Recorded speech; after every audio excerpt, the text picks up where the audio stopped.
The people in Hollywood have constantly tried to convince us that everything's going well and movies have the biggest budgets they've ever had, actors are getting paid the most that they ever have, but of course, it all comes down to if people are showing up to watch the content that they're producing, and that definitely has not been the case. We have seen some massive box office busts, and it looks like the summer box office could be a major disaster for Hollywood because the season's movie slate could put up the lowest haul in decades. I have a few different things to show off, but before we get into the topic, if you enjoy the content I create, check out the links in the description, follow me on social media, and consider supporting through Patreon or through YouTube memberships. Now, it is hilarious to see the people within the industry try to convince us that everything is going well, that they're making tons of money and they're putting lots of money towards projects, but people are not showing up to watch the content that they're releasing. People have even given up on Western entertainment in totality, and they're consuming more and more products from places like South Korea and Japan instead of Hollywood. We are sick of their narratives, their lack of focus on storytelling, and just their lack of creating anything unique and original has definitely caught up with people. And now, for the first time since 2009, the summer box office isn't looking good, and even Marvel doesn't have a film to kick off the key movie season.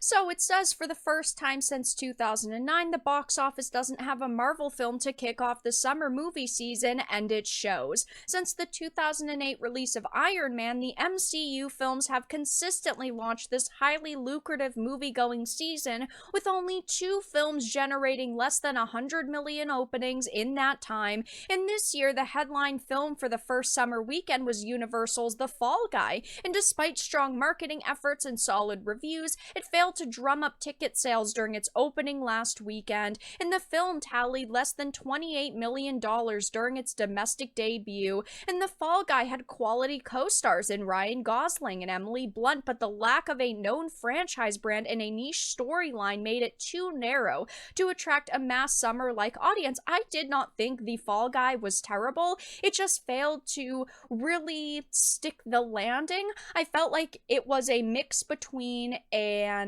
action movie, but also a romance, but it didn't do either quite as well as other movies that have been of similar nature. And while I love Ryan Gosling as an actor, I think he's actually very talented, I just felt like there was not a lot of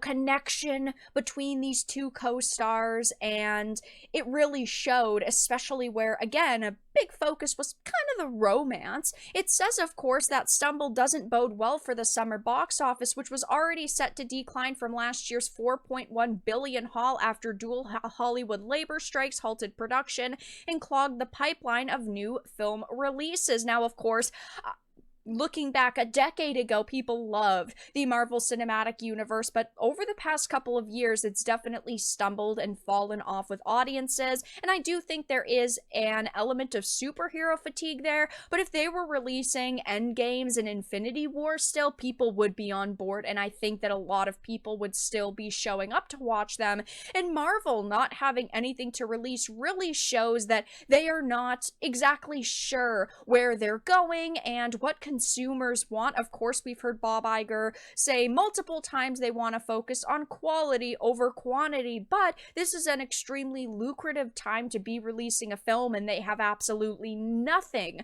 to contribute to the box office. But when you look at Hollywood, so far this year, things have not been going well for them even before the start of this season. Only 5 films have opened to $30 million plus at the domestic box office so far this year, and at this same point last year, there were 9. As you can see, Ghostbusters Frozen Empire at $45 million, Kung Fu Panda 4 at $58 million, Kingdom of the Planet of the Apes at $58.5 million, Godzilla vs. Kong at $80 million, and then Dune 2 at $82.5 million. So, while yes, those are pretty big numbers domestically for movies, it just does not compare to even last year's numbers, where at this same point there were 9. This combined with the fact that looking at the summer slate, it doesn't seem to be all too promising. It seems like this year is going to be a major L for Hollywood. That, again, we are proven correct that people are not showing up to watch mediocre content anymore. And I've been saying this for years at this point. So many people have. That when you force consumers to choose between spending $15 to $20 on a ticket for a 2.5-hour experience versus them waiting a few months to buy it digitally, yeah, people are not going to show up at the theaters with the price increases and also just the price of life right now. Costs of things are extremely high, and a lot of people are just looking to spend their money on better things and things that are actually going to last, not one, 2.5, maybe at maximum 3-hour experience for like $20. I mean, even look at video games. I would much rather spend money on a video game versus a single movie ticket.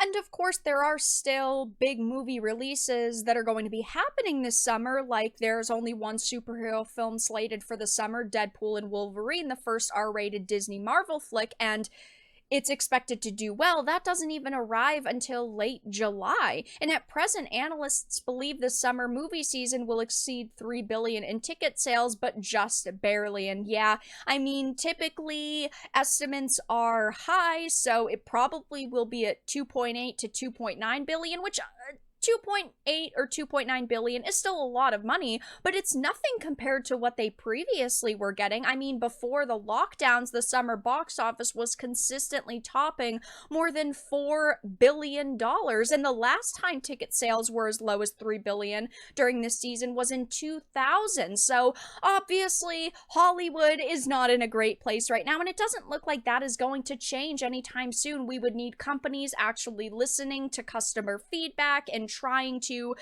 put good storytelling first, putting the narrative to the side and actually trying to listen to our feedback and our criticism. But instead, we see executives and directors and actors calling us ists and phobes for not supporting the next stunning and brave movie release. And I think that it is finally catching up with them. So maybe by next year, they will actually have started listening to us and the projects will be better. And while there are still things that are coming out during the summer season of 2024 that are looking like they could be big wins for the companies launching them, it doesn't look like Hollywood in totality is going to be facing a very positive season. But that's all that I really had to discuss in this video. Let everyone know your thoughts in the comments down below. If you enjoyed this, give it a like, and if you didn't, give it a dislike. I appreciate your support either way, but I will talk to you all again in the next video really soon.